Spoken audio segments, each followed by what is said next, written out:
বিজেপির একমাত্র তরুণ তুর্কি নেতা তরুণ খতি তেওয়ারিকে নিয়ে যেভাবে অপপ্রচার হয়েছে তার আমি তীব্র প্রতিবাদ জানাই, তীব্র ধিক্কার জানাই। একদম উচিত হয়নি এগুলো। খুব নোংরাম হয়েছে, খুব।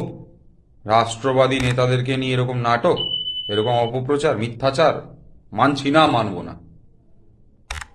হয়ে গেছে। আচ্ছা, এই রাষ্ট্রবাদী নেতারা যখন আমাদের রাজ্যের মুখ্যমন্ত্রীকে খালা বলেন, বেগম বলেন, আমাদের রাজ্যের বামপন্থী নেতাদেরকে যখন তারা চীনের দালাল বলেন, পাকিস্তানের দালাল বলেন, তখন কেমন লাগে?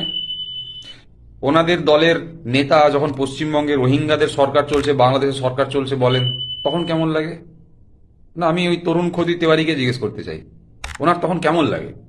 পশ্চিমবঙ্গে আছেন, পশ্চিমবঙ্গের খাচ্ছেন, রাজনীতিটা পশ্চিমবঙ্গে করছেন, পশ্চিমবাংলার খবরের চ্যানেলে বসে বসে বড় বড় লেকচার মারছেন, পশ্চিমবঙ্গে ফেমাস হচ্ছেন, অথচ পশ্চিমবঙ্গে সরকারকে বদনাম করছে তার রাজনৈতিক দল। তিনি এবং তার রাজনৈতিক দল মিলে পশ্চিমবঙ্গের পুরো রাজনীতিটাকে কলুষিত করার চেষ্টা করছেন। ফেক নিউজ তো ওনারাও প্রচুর ছড়ান। তো এই যে তরুণ খতি তেওয়ারিদা আজকে এত মামলা টামলা করছে দেখতে পাচ্ছি, উনি নিজেই শেয়ার করছেন, কোনো খবরের চ্যানেল পাত্তা টাত্তা দিচ্ছে না আমরি, কিন্তু উনি নিজেই নিজের ঢাকটা পেটাচ্ছেন, এদের স্বভাব এটাই, অসুবিধে নেই সেই নিয়ে। তো ওনার সাথে যেটা হয়েছে এখন অবধি যেটা জানা যাচ্ছে অপপ্রচার, জানি না পোস্ট ট্রুথটা কি হবে।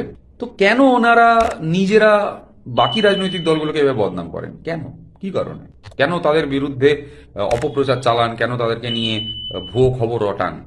রাজনৈতিক দল তো বাদ দিন, এই রাজ্যে হিন্দু মুসলমানের যে একটা অনেক পুরনো একটা ভ্রাতৃত্ব সম্পর্ক আছে, একটা যে সাম্প্রদায়িক সম্প্রীতি আছে, সেটাকে নষ্ট করার জন্য ফেক নিউজ তারা কেন ছড়ান? এটা নিয়ে মামলা হওয়া উচিত নয়?